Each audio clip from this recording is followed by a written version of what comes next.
Imagine a life where nothing can shake your peace. Yet the world keeps shouting. The phone rings with bad news. The television hums with conflict. Someone's words sting your heart before you can even breathe. And inside, a small fire starts to burn. It is the fire of reaction, the instinct to defend, to explain, to control. It feels natural, even righteous. But what if this very instinct, this endless cycle of reaction, is the quiet architect of our suffering? In Buddhist teaching, the Buddha compared the human mind to a pond. When the wind blows, the surface ripples and distorts every reflection. We no longer see reality, only its trembling image. In that distortion, anger rises, fear grows, and the old patterns of craving and aversion pull us deeper into samsara, the cycle of suffering. The world does not have to shout loudly to disturb our peace. Often, it only whispers, and our hearts tremble as if thunder had struck. Reacting feels like living. We shout back, we defend ourselves, we chase what we desire and flee from what we fear. But the masters of old saw it differently. They said, to react is to be enslaved, to observe is to be free. Between a word that wounds and the feeling that follows, there lies a small space, so small most of us never notice it. Yet in that space, liberation begins. Even the Buddha once faced storms not of rain, but of the mind. Mara, the tempter of illusion, came to him under the Bodhi tree, whispering doubts and fears. The Buddha did not fight him, nor did he run away. He simply looked at Mara and said, "I see you," and Mara vanished, powerless before awareness itself. So the question arises, can a human being truly live without reacting? Can we walk through a noisy, burning world and remain untouched, not indifferent, but deeply awake? The ancient path suggests yes, not by denying emotion, but by understanding it, not by suppressing desire, but by seeing its nature clearly. Because peace is not found by escaping the storm, it is found by realizing that the storm has never truly reached the sky. Reaction is the spark that keeps the fire of samsara burning. It begins so subtly we hardly see it, a word, a look, a thought. Someone forgets to call, and a shadow of hurt appears. A stranger cuts us off in traffic, and anger flares like dry grass in summer. The mind leaps, the heart tightens, and in that instant, we are no longer free. We have become servants of the storm within. The Buddha taught that every act of suffering begins with contact when the senses meet the world. From that contact comes feeling pleasant, unpleasant, or neutral. Then comes craving, the pull toward what pleases, the push against what pains. That is the moment of reaction, when we cling or resist instead of simply observing. From craving comes grasping, from grasping comes becoming, and from becoming sorrow, fear, and endless rebirth. In the ancient language of the sutras, this chain is called paticcasamuppada, the law of dependent origination. It is not a theory of the next life, it is a mirror of this one. Each time we react without awareness, we are born into a new wave of suffering. Each time we pause and see clearly, a small part of that cycle dissolves. Think of the world today, how quickly outrage spreads, how easily words become weapons. A comment online, a disagreement over beliefs, and suddenly hearts harden, friends divide, nations rage. We call it expression, but it is often compulsion, a fire passed from one mind to another. The more we react, the more the fire grows, feeding on our attention until peace itself seems impossible. But Buddhism does not condemn emotion. It invites us to see its nature. Anger is not evil, it is energy without wisdom. Fear is not weakness, it is care distorted by ignorance. Desire is not sin, it is love that has forgotten its true direction. When awareness touches these flames, they do not destroy, they illuminate. A Zen master once said, "Do not fight your demons, invite them to tea." Reaction is a demon that thrives on your resistance. The moment you observe it gently, without judgment, its power begins to fade. Like a fire without fuel, it burns itself out. The path of non-reaction is not about suppressing feeling, but about transforming the space between feeling and action into awareness. That space, that breath, is where liberation begins. Because every time you resist reacting, you are not denying life. You are reclaiming it. The fire of samsara cannot be extinguished by force, only by understanding. And the understanding begins the moment you dare to pause, to see, and to simply be. A monk once walked through a small village at dusk. A drunkard stumbled out of a tavern, slurred insults at him, and spat on the ground before falling over. The monk did not react. He only smiled softly, adjusted his robe, and continued walking. Later, a young disciple who had witnessed the scene asked, "Master, why didn't you respond to that man's rudeness?" The monk replied, "If I refuse to accept the gift, to whom does it belong?" This simple story has traveled through centuries because it reveals a truth the mind resists. Non-reaction is not weakness, it is clarity. To the untrained mind, silence looks like surrender. But to the awakened one, silence is a mirror that reflects truth without distortion. The monk was not suppressing anger. There was no anger to suppress. He saw the insult as it was sound and wind, and because his mind did not grasp it, the moment passed like a cloud across the open sky. The Buddha often described mindfulness as a mirror. A mirror reflects everything, the beautiful and the ugly, the light and the shadow, yet it clings to nothing. When we practice awareness, we polish this inner mirror.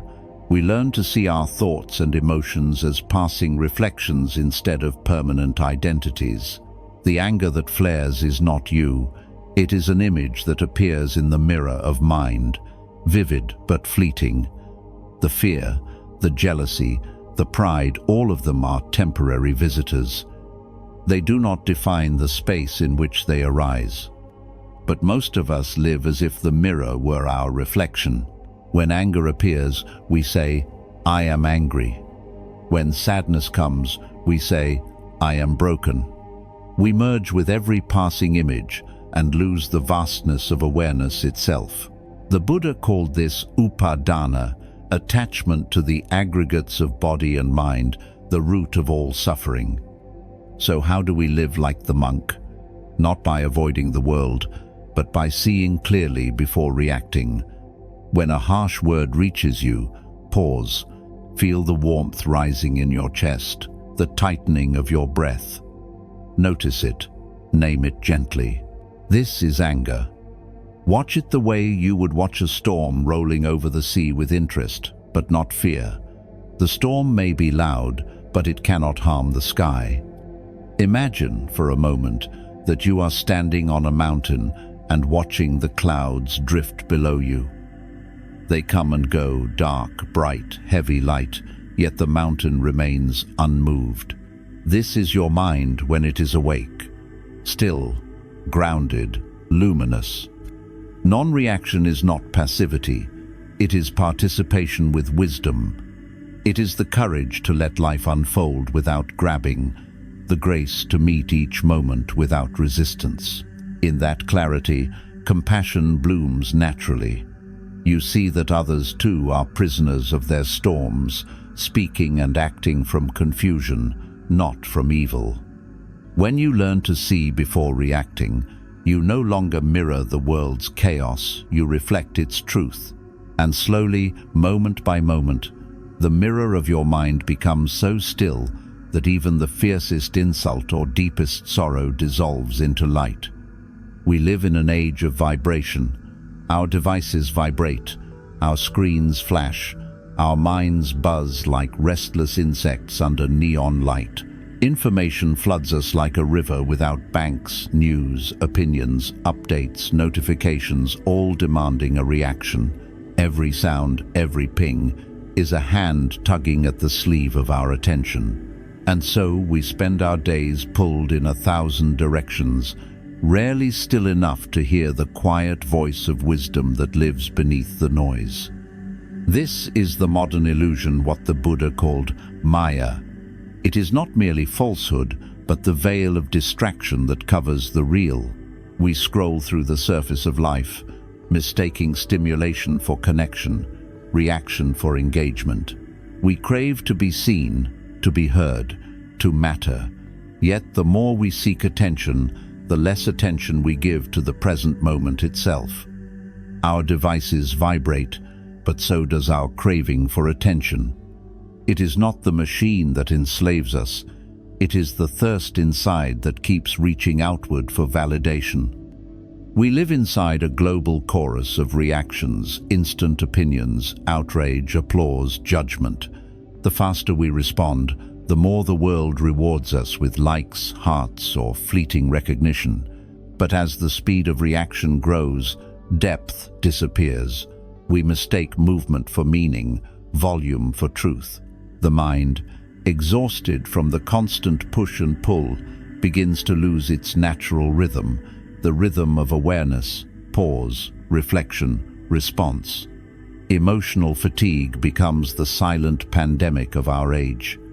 In the Dhammapada, the Buddha says, "The one who conquers himself is greater than the one who conquers 1,000 men." Yet how can we conquer ourselves if we are never still long enough to see what the self is doing? We fight invisible wars not on battlefields, but within our screens, our relationships, our thoughts. We think we are choosing, but mostly we are reacting, programmed by repetition and craving. When was the last time you paused before replying? When was the last time you let a message remain unanswered, not out of neglect, but out of awareness? In that pause, something sacred begins to happen. The wave of emotion that wanted to control you loses its power. The mind, given even a single breath of silence, begins to settle, and from that stillness, wisdom rises not as a concept, but as a living force. The tragedy of the modern mind is not that we are busy, but that we are busy being distracted. We fill every gap of quiet with noise because silence feels foreign. But silence is not emptiness. It is the space in which the truth of things appears. When you put down your phone, turn off the screen, and simply listen, you begin to notice the hum of the wind, the rhythm of your own breath, the subtle miracle of being alive. That is not boredom, that is awakening. The Buddha compared the distracted mind to a monkey leaping from branch to branch, never resting long enough to see the forest. To tame this monkey is the beginning of freedom. The way back is not through more information or more control, but through simplicity, through deliberate stillness, through remembering that peace does not come from what we add to life, but from what we stop clinging to. Stillness is not a luxury. It is the doorway to sanity. Amid the endless noise of the world, your task is to become the quiet center, to be the calm eye within the storm. In the quiet language of the Buddha, suffering was never a mystery to be feared, it was a process to be understood. He did not speak of punishment or sin, but of cause and effect, moment by moment. He called this understanding paticca samuppada, dependent origination. It describes how one simple moment of contact with the world can unfold into an entire lifetime of joy or sorrow, depending on how we meet it. It begins with contact, the meeting of sense and object. The eye sees a form, the ear hears a sound, the mind meets a thought. From contact arises feeling pleasant, unpleasant, or neutral. That feeling is innocent in itself. But then, almost instantly, comes craving, the pull toward what pleases and the push against what hurts. When craving hardens into grasping, We cling to the pleasant and fight the unpleasant. From grasping arises becoming the formation of our identity in that moment. I am angry. I am right. I am hurt. And from becoming, inevitably, comes suffering. It all happens in a heartbeat, a look, a tone, a word, and the chain begins. Each link feels automatic because, in truth, it is. These reactions were built into our nervous systems long before civilization began. Modern psychology calls this the emotional hijack. Daniel Goleman describes how the amygdala, the brain's ancient alarm, reacts before reason can intervene. It floods the body with adrenaline and cortisol, preparing for fight or flight. You shout before you think. You retreat before you understand. You press send before you breathe. We think we choose, but most of our reactions are ancient reflexes wearing modern clothes. The body moves faster than awareness, and the mind, like a lawyer late to the scene, arrives afterward to justify what has already been done. I had no choice, we say, and in that moment, it's true, because when we are hijacked by emotion, we have momentarily lost the very capacity that makes us human, the space to choose our response. But Buddhism meets this truth with compassion, not blame. It's not your fault, it's the way the human mind evolved. The same instincts that once kept our ancestors alive now keep us bound to the wheel of reaction. The mind was designed to survive, not to be serene. Yet survival is no longer enough. We must learn not just to live, but to live wisely. The Buddha's insight was revolutionary because he saw that this chain contact, feeling, craving, grasping, becoming, suffering, can be interrupted. Awareness is the blade that severs the link. The moment we notice, this is craving, this is fear, the process begins to unravel. The emotion no longer drives us blindly. It becomes a teacher pointing to the mind's habitual patterns. Modern neuroscience echoes this. Each time we pause before reacting, new neural pathways form. The prefrontal cortex, the seat of reason and compassion, strengthens its voice. The amygdala quiets. What was once a reflex becomes a choice. And in that simple, sacred pause between stimulus and response, a different kind of evolution begins, one born of awareness, not instinct.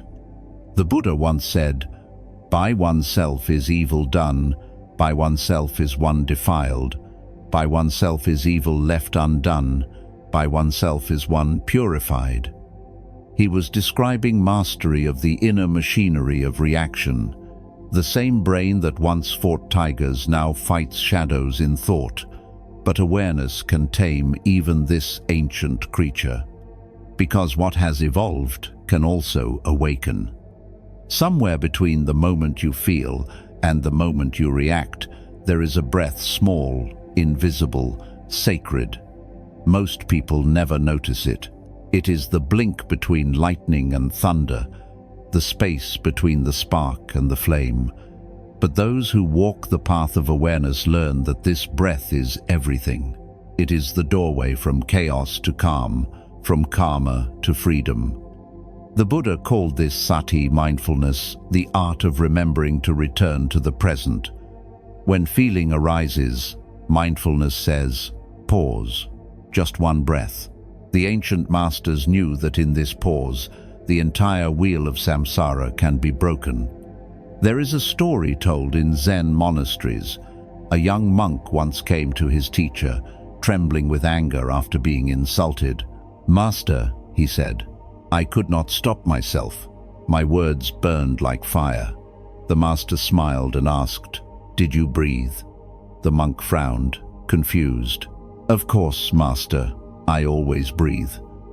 The teacher shook his head gently. "No, I asked if you breathed before you spoke." Years later, the monk returned older, calmer, with eyes like still water. "Now I breathe once," he said, and the anger disappears. The breath is not just air, it is the bridge between body and mind. When you breathe deeply, you awaken the parasympathetic system, the body's natural antidote to fear and rage. Modern science calls it vagal activation. The Buddha simply called it returning home. One slow, conscious breath pulls you out of the storm and back into the eye of awareness. Try it now. Inhale slowly through the nose. Hold gently. Exhale longer than you inhaled. Notice how the world softens not because it changed, but because you did. This is the pause between worlds, one ruled by habit, the other by choice. In that pause, you are no longer the victim of emotion, nor its enemy. You become its witness. The breath gives you distance, and in that distance, understanding grows. You realize that anger is not something to be feared. It is merely energy seeking space. Grief is not punishment. It is love with nowhere to go. Fear is not your foe. It is attention asking to be refined. The more you practice, the larger this space becomes. What began as a fragile breath becomes a sanctuary, a timeless stillness at the center of motion. One mindful breath can interrupt centuries of conditioning. One pause can turn an argument into silence, a reaction into wisdom, a moment of harm into a moment of grace. Because in truth, peace is not a distant mountain you must climb. It is the space between two breaths, always present, always waiting for you to notice. Equanimity is the quiet strength at the heart of all Buddhist practice. In Pali, it is called upekkha, balance of mind, the ability to remain steady amid pleasure and pain, praise and blame, gain and loss. It is not coldness, nor is it indifference. It is warmth without attachment, compassion without drowning. To live with equanimity is to stand in the middle of the storm and remember that you are the sky. Imagine the surface of the ocean. Waves rise and crash endlessly, shaped by the wind and tide. But deep beneath the surface, the water remains still, silent, unmoved. This depth is your true nature. The waves of thought, emotion, and reaction are part of you, but they are not all of you. When mindfulness deepens, you begin to live from that depth rather than from the surface. You still feel joy and sorrow, but they no longer own you. The Buddha once said, "Just as a solid rock is not shaken by the wind, so the wise are not moved by praise or blame." Most of us live at the mercy of those winds. A kind word lifts us, a criticism crushes us, an unexpected loss sends us spinning. But when we learn to see these events as changing weather rather than absolute truth, calmness begins to grow naturally. The practice of non-reaction is simple, but not easy. When a strong emotion arises, don't push it away and don't act on it. Acknowledge it. Feel it in the body, the heat of anger, the tightening of fear, the weight of sadness. Let the breath meet it gently. Imagine placing the emotion in the palm of your hand instead of in the center of your heart. Observe how it shifts, changes, and softens on its own. Awareness is the great dissolver. Try it in daily life. When someone interrupts you, pause. When the news stirs outrage, breathe. When loneliness comes at night, sit with it like an old friend. Each act of non-reaction is not suppression. It is training the mind to trust stillness more than impulse. Slowly, your inner world begins to change. And something beautiful happens. Compassion arises. Because when you stop reacting to your own pain, you begin to see the pain of others more clearly. You realize that everyone is struggling with the same winds of emotion, each person lost in their own storm. Understanding replaces judgment. Forgiveness becomes easier. You speak less to win, more to heal. Equanimity does not remove you from life. It allows you to be fully present in it. You still act, but your actions are guided by wisdom rather than reactivity. You still love, but without fear of loss. You still care, but without being consumed. The great teacher Ajahn Chah once said, "If you let go a little, you'll have a little peace. If you let go a lot, you'll have a lot of peace. If you let go completely, you'll know complete peace." The art of non-reaction is this gradual letting go, not of love or responsibility, but of the illusions that make us suffer. When the mind rests in equanimity, even the most turbulent world cannot take away its serenity. You begin to live not as a candle flickering in the wind, but as a steady flame, bright, still, and unafraid of the dark. Deep within every emotion lies a hidden seed of wisdom. The Buddha never asked his followers to destroy their feelings, only to understand them. When light enters a prism, it breaks into colors. When awareness enters emotion, it breaks into insight. This is the alchemy of the heart, transforming what once enslaved us into something that liberates us. There is an old story about a monk who found a scorpion drowning in a stream. He reached down to lift it out, and it stung him. Instinctively, he dropped it. A moment later, he picked it up again, and it stung him again. A passerby shouted, "Why save a creature that hurts you?" The monk replied, "It is the scorpion's nature to sting, and mine to save." This story is not about foolishness. It is about understanding nature, both others and our own. The monk did not react. He responded. He saw pain clearly, but acted from compassion, not from anger or pride. That is transformation. When the heart sees clearly, it becomes vast enough to hold both suffering and love at once. Anger, when touched by mindfulness, becomes clarity. It shows us where injustice lives, where boundaries have been crossed. Without mindfulness, it burns everything in its path. With mindfulness, it becomes light that guides right action. Fear, when seen with wisdom, turns into alertness, the careful attention that protects life. Grief becomes tenderness. Jealousy becomes admiration in disguise. Guilt becomes the wish to grow. Each emotion, once purified by awareness, returns to its original essence, energy serving understanding. In Buddhist practice, this process is nurtured through metta, loving kindness, and karuna, compassion. These are not sentimental emotions, but disciplines of the heart. You begin by silently repeating, "May I be well, may I be peaceful, may all beings be free from suffering." At first, these words may feel hollow, but over time they dissolve resistance. You start to sense that every person you meet, even those who hurt you, suffers as you do, longs for peace as you do. This realization changes everything. You no longer see people as enemies to be conquered, but as travelers on the same uncertain road. Your heart softens, yet your clarity sharpens. You can set boundaries without hatred, speak truth without cruelty, and forgive without forgetting. This is the alchemy of a heart that has learned to see through illusion. When emotion arises now, you meet it like an old friend. "Ah, anger, here you are again." You listen to its message, thank it, and let it go. Like rain that nourishes the soil, the energy of feeling seeps back into the roots of wisdom. Transformation does not mean you never suffer. It means that suffering no longer defines you.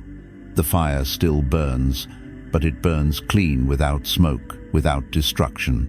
You begin to sense that every emotion, no matter how dark, is trying to lead you home to awareness. As Thich Nhat Hanh wrote, "When you are angry and you breathe, you are taking care of your anger. You are not suppressing it. You are not running away from it. You are holding it like a mother holds her crying baby. In that embrace, the heart becomes its own healer. And once the heart has learned to heal itself, it becomes a refuge for others.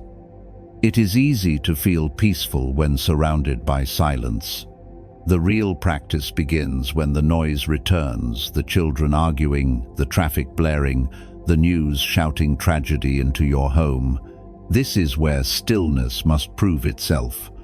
Because awakening was never meant to happen on a mountain apart from the world. It happens in the kitchen, in the office, in the middle of daily storms. The Buddha compared the enlightened one to the lotus, a flower that rises unstained from muddy water. The lotus does not wait for the pond to be clean before it blooms. It grows through the mud, transforming it into nourishment. Likewise, we cannot wait for life to be perfect before we practice peace. Stillness is not an escape from the fire. It is learning to breathe inside it. Modern life feeds our restlessness. We are constantly informed, constantly connected, yet rarely truly present. The mind is always leaping ahead to what's next or circling back to what's gone. We react to headlines we cannot control, opinions we did not ask for, worries that belong to strangers. The result is a kind of inner fragmentation. We lose our center in a world of endless motion. To live with stillness in the modern world is to make the ancient vow, I will not let the world decide the quality of my mind. You begin by creating small islands of awareness in your day. Before you open your phone, breathe. Before you speak, pause. Before you sleep, offer gratitude for something simple, the sound of rain, the softness of your breath, the fact that you are still here. These small pauses are the seeds of serenity. When chaos surrounds you, remember this: you cannot calm the ocean, but you can learn to surf the waves. You do not need the world to stop moving. You only need to remember your balance. Even a single conscious breath can anchor you in the present moment, where peace has always been waiting. There will still be suffering, loss, and confusion. The fires of the world do not vanish. But through mindfulness, you discover something miraculous. Fire can purify as well as burn. Each challenge, each irritation, becomes a chance to strengthen patience, compassion, and wisdom. The obstacles of daily life become your greatest teachers. When you learn to remain still inside the fire, you become like the calm center of a spinning wheel. Everything moves, but the hub remains unmoved. People will sense it around you, the quiet confidence, the kindness that does not depend on conditions. You stop adding to the noise. You begin to heal it. In truth, the world does not need more opinions. It needs more presence. It needs those who can hold peace even while everything trembles. That presence is your gift, not given by silence alone, but forged in the noise of life itself. There comes a time when life no longer moves as quickly as it once did. The body softens, the hair turns silver, and the heart begins to understand what the mind could not grasp in youth, that nothing, no joy or sorrow, lasts forever. At first, this realization feels like loss, but in the quiet eyes of aging, something deeper begins to unfold, a kind of gentle wisdom, born not of knowledge, but of acceptance. An old Zen gardener was once asked why he no longer pulled every weed from his garden. He smiled and said, "The older I grow, the fewer weeds I see, and the more I let them teach me patience." Age teaches us that not every imperfection needs fixing, not every noise needs an answer, not every question needs a conclusion. The need to react softens, replaced by the grace to simply witness. In Buddhist thought, this is the wisdom of anicca, impermanence. Everything changes, and that is its beauty. The flower blooms precisely because it will fade. Each breath is precious because it will end. When we see this clearly, fear begins to dissolve. What we once tried so desperately to hold now becomes something we can finally appreciate.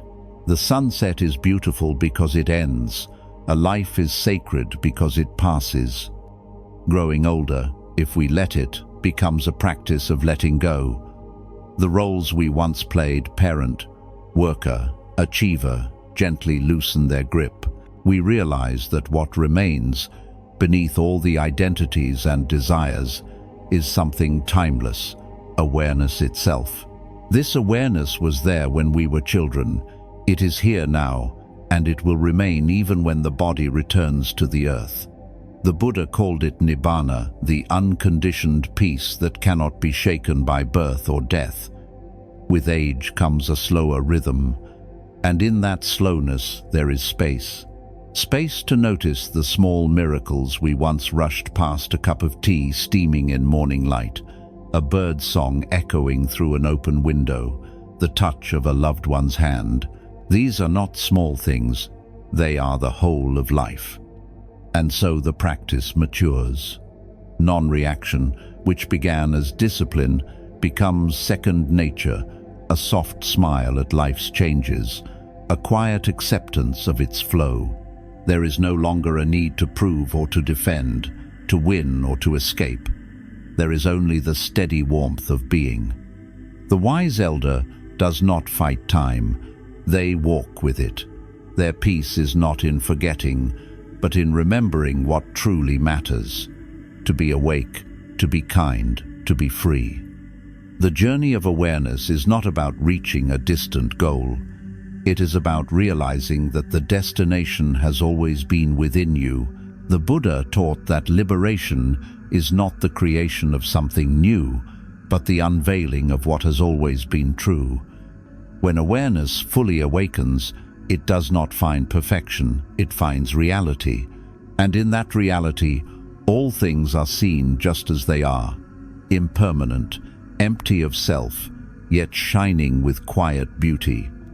In the Bahia Sutta, the Buddha said, "In the seen, there is only the seen. In the heard, only the heard. In the felt, only the felt." This simple instruction is the essence of freedom.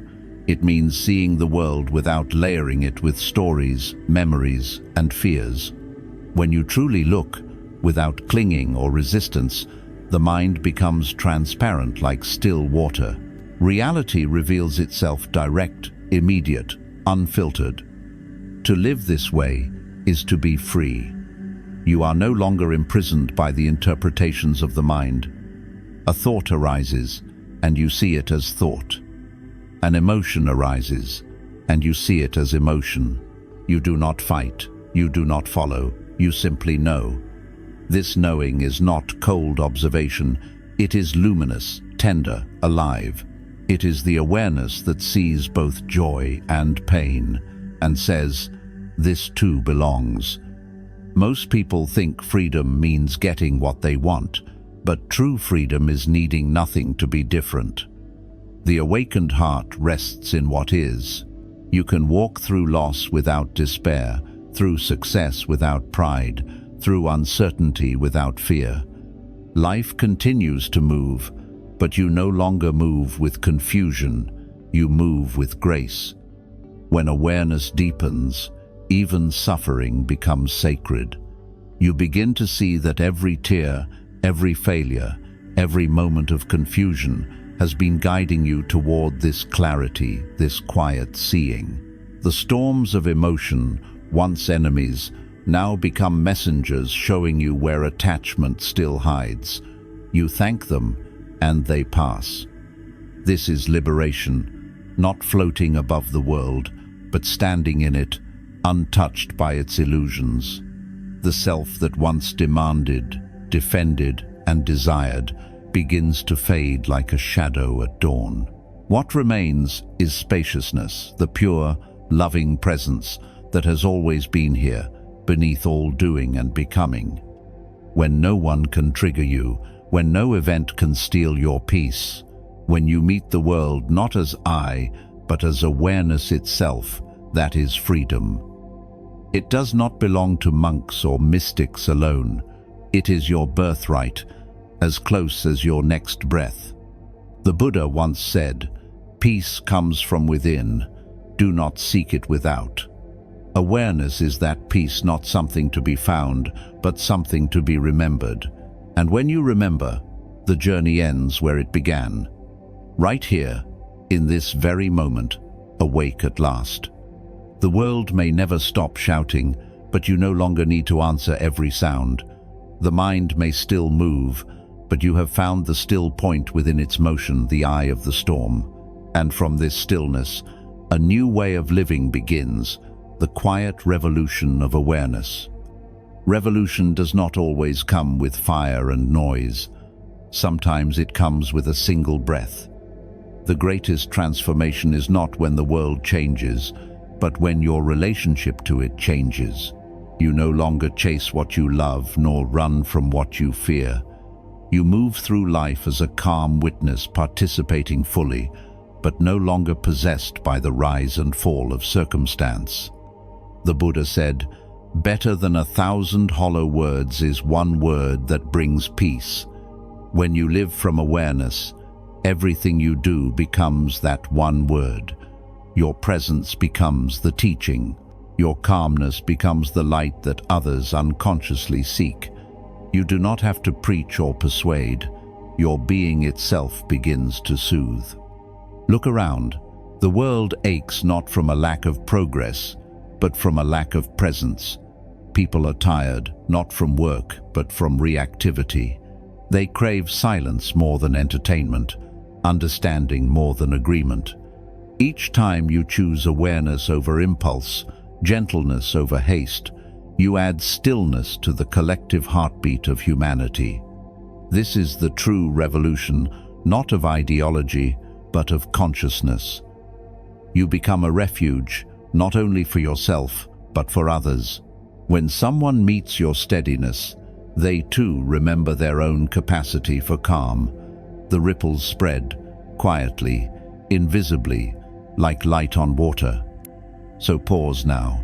Feel your breath, the same breath that has carried you through joy, through grief, through change. Let it remind you that peace was never lost, only forgotten.